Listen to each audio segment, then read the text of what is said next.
Olá, tudo bem? Eu sou o Dodô, está começando mais um episódio do podcast Knicks for Clicks, podcast onde eu irei conversar sobre a camisa que entorta varal na NBA, o titã colossal New York Knicks. Siga acompanhando esse projeto e deixe seu comentário sobre esse episódio. Pessoal, vou ter que pedir desculpas já inicialmente, porque o meu comentário, que seria da semana 14, terá que ser feito junto com a semana 15, porque eu me mudei de casa, me mudei de cidade, fiquei sem energia, sem internet, então não tive tempo para produzir este podcast. E nesse período o Knicks não parou, não me esperou, continuou jogando e fez 2 partidas essa semana, encerrando a sua participação no mês de janeiro com 2 vitórias. Infelizmente essas 2 partidas eu não pude assistir, mas eu irei fazer um comentário aqui só de box score sobre essas partidas. Mas as partidas da semana 14 eu pude assistir e ver aí uma possível evolução do Knicks, ou mais do mesmo. Mas mesmo assim, o Knicks evoluiu e desde o meu último comentário, o Knicks teve aí mais 5 vitórias, né? 3 vitórias na semana 14, de 20 de janeiro até 26 de janeiro, e na semana 15 mais 2 vitórias. 2 vitórias contra times muito bons, então eu fico muito triste de não poder ter assistido essas partidas.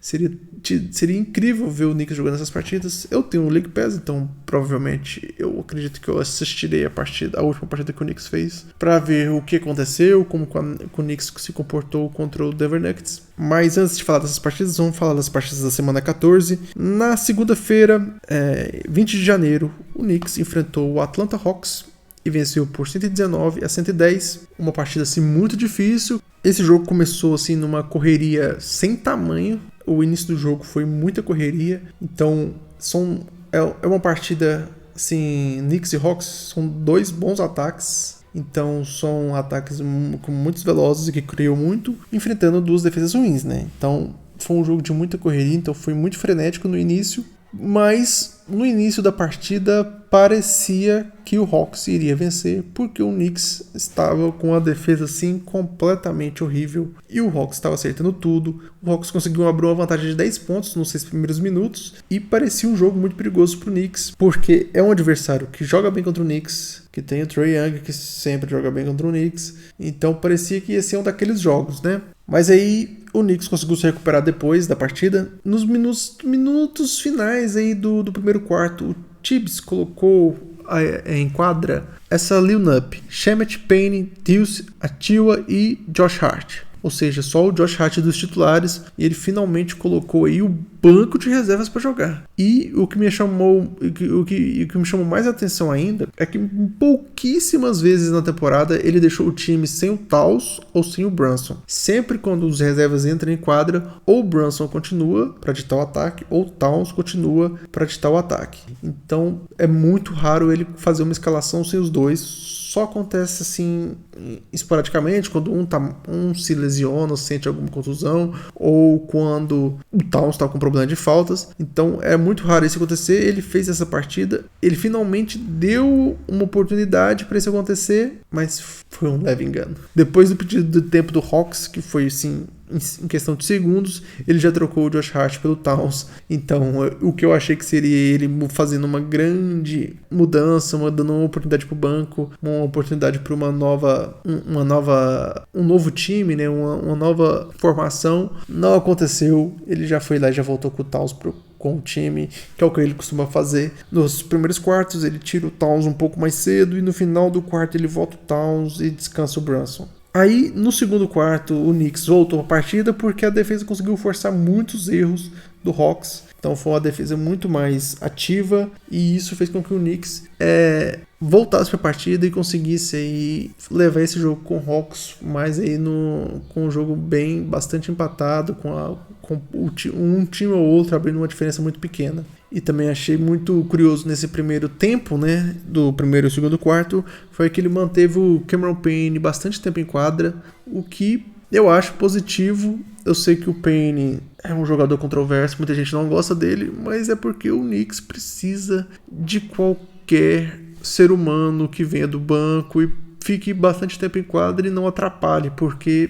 o time só vai manter se o jogador estiver produzindo. Então foi muito interessante ver o Payne jogar bastante tempo assim no primeiro tempo. Nessa partida, o Hawks foi muitas vezes para a linha de lance livre. No primeiro tempo ele foi 17 vezes para a linha de lance livre, enquanto o Knicks foi apenas 4. Então me chamou muita atenção isso, como o Knicks estava com dificuldade assim para buscar essa falta, né, esse contato que é muito importante para a pontuação do Brunson. É um jogador que busca muito as faltinhas assim, que é ponto garantido, né, para o time. Então a defesa do Hawks conseguiu tirar o Knicks ali do garrafão, e também porque o Knicks é um time que estava conseguindo arremessar livre sem entrar no garrafão e continuou fazendo isso durante a partida. Mas o que chamou a atenção aí, que fez o Knicks voltar para a partida, que foi o time forçar os erros do Hawks, forçar os turnovers, que fez com que o time voltasse para a partida, realmente foi o que ditou a partida durante todo o tempo. O Knicks bateu o recorde de turnovers forçados do adversário nessa partida. Foram 23 turnovers que o Hawks cometeu. Então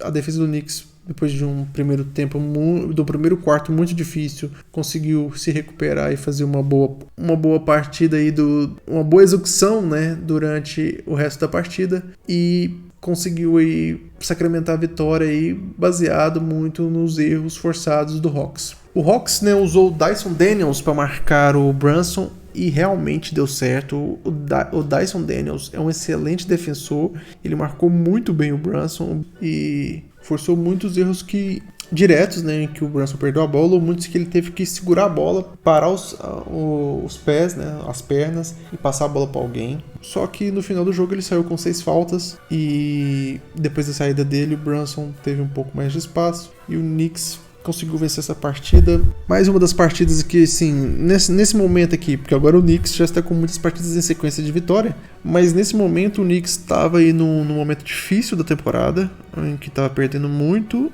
estava perdendo para os adversários fortes e só vencendo os mais fracos com dificuldade. Esse é mais um exemplo.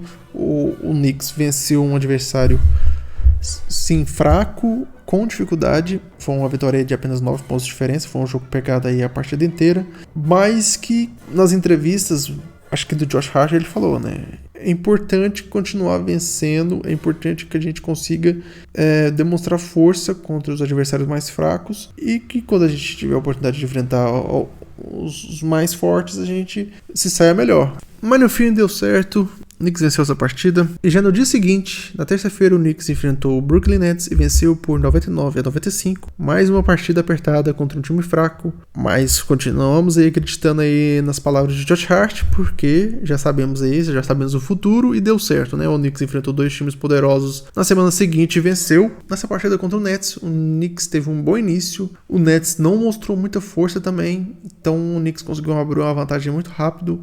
Parecia que ser uma daquelas partidas que o Knicks venceria com facilidade. Porém, o Knicks morreu depois do pedido de tempo que o Nets fez no primeiro tempo. E o Nets, na volta, conseguiu empatar a partida. Aí o jogo que estava parecendo que ia ser mais fácil para o Knicks terminou no quarto com o Nets bem melhor e com o momentum do jogo. Parecia que o Nets estava mais próximo da vitória do que o Knicks. Mas aí o Knicks ganhou um fôlego com as reservas, mais o Towns, né? Como eu disse, o Knicks sempre faz isso, né? Bota todas as reservas mais o Towns. E isso funcionou nessa partida, o Knicks conseguiu melhorar com essa formação. Os reservas abriram vantagem e aí, no final, os titulares voltaram e perderam essa vantagem. Eles ficaram 4 minutos sem pontuar e o Nets voltou para a partida novamente. Um detalhe que eu venho percebendo na análise de olho, né, sem nenhuma informação estatística, é que eu percebo que o Brunson não tem arremessado muito bem seus lances livres essa temporada. Ele tem cometido muitos erros, às vezes ele erra os 2 em sequência. E nessa partida contra o Nets, isso aconteceu novamente.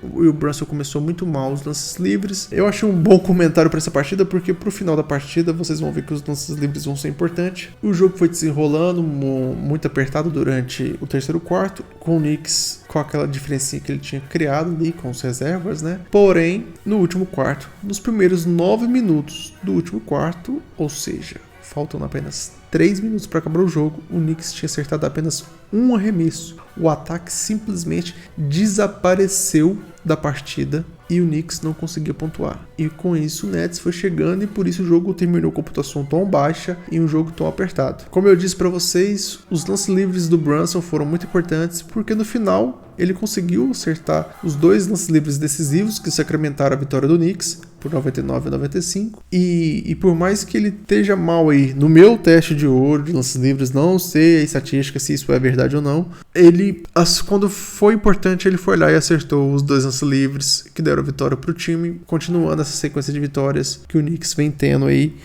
nessa semana. O destaque dessa partida foi OG Anunoby com 33 pontos, mas ele teve grande atuação aí todos os titulares. Então o Josh Hart fez 20 pontos, mais um triple-double, o Towns fez 18 pontos, o Bridges fez 27, o Brunson 25 pontos. Então foi uma boa parte dos titulares. O banco mais estável nessa semana, o Tibbs obviamente vai jogar muito tempo com os titulares, mas ele deu mais tempo para ir para os 4 reservas que vem jogando, né, que são o Mike Bride, o Chamet e o Atiwa, e o Payne, e o Cameron Payne. Então, o Knicks venceu 3 times fracos, 2 com dificuldade e 1 não, e pareceu mais equilibrado no que quer fazer. Nos 4 reservas, na minutagem dos 4 reservas, e no que os titulares são bons, no que eles são ruins, mas a gente continuava naquela situação que o Knicks vem tendo durante toda a temporada, que é o Knicks consegue vencer os adversários mais fracos, mas quando enfrenta os adversários mais fortes, costuma ir mal. Então na semana seguinte seria uma semana muito interessante para se assistir, que o Knicks enfrentou o Memphis Grizzlies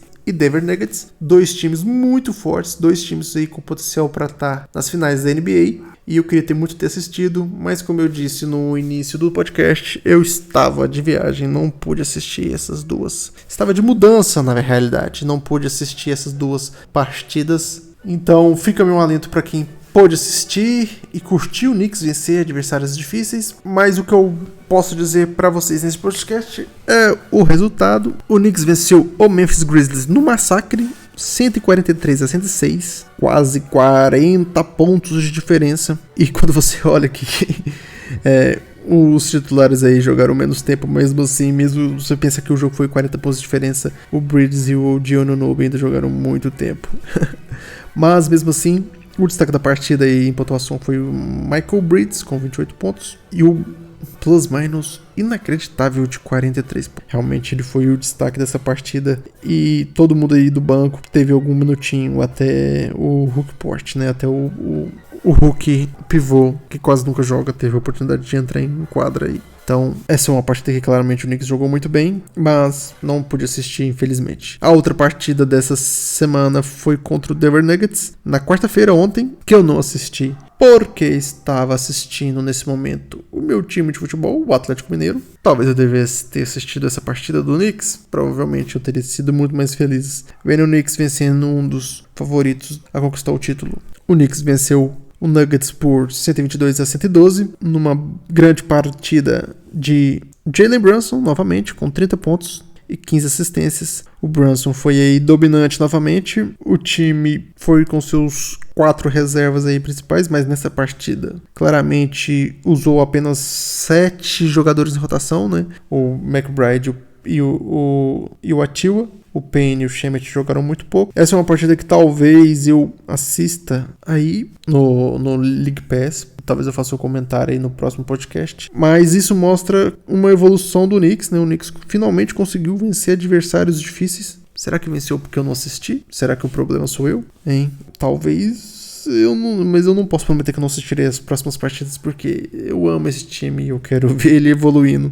O Knicks aí se solidificou como o terceiro do leste, em algum momento parecia que isso talvez estivesse em perigo, que o Bucks e o Pacers estavam chegando, mas depois dessa sequência de vitórias o Knicks se estabeleceu bem aí na terceira posição, inclusive tá apenas uma partida de diferença do Celtics, ou seja, se o Celtics perder e o Knicks vencer, eles empatam, então talvez o Knicks até consiga aí, se continuar a evolução, virar segundo colocado e passar o Boston Celtics, que certamente é o grande favorito a vencer a NBA. Então, mostra que a temporada está sendo muito boa, apesar dos problemas que eu sempre venho a dizer aí durante os episódios. A temporada tem corrido muito bem pro Knicks. E vendo as próximas partidas, né, que o Knicks vai ter no mês de fevereiro. O Knicks joga no sábado, dia 1 de fevereiro, contra o Los Angeles Lakers, uma partida que eu certamente iria assistir, já que, além de ser um grande fã do Knicks, sou um grande fã de LeBron James, mas como os jogos do Lakers são muito tarde, eu não assisto nenhum, então eu não tô assistindo esse fim de carreira aí do LeBron, que eu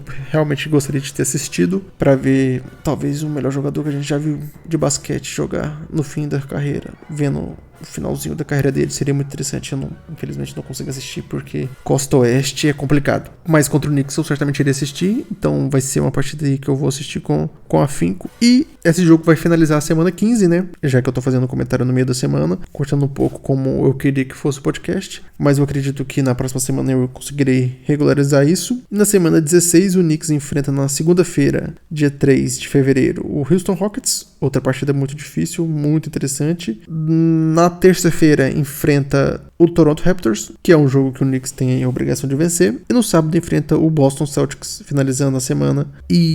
Ou seja, essa é uma semana também muito interessante em que o Knicks vai ter 3 grandes desafios aí: Lakers, Rockets e o Boston Celtics. Depois do sucesso enfrentando o Nuggets e o Grizzlies, tá todo mundo empolgado. Vamos ver o que o Knicks faz. Tá acabando também a trade deadline, então se o Knicks for fazer alguma coisa, esse é o momento. Eu acredito que o Knicks não vai fazer.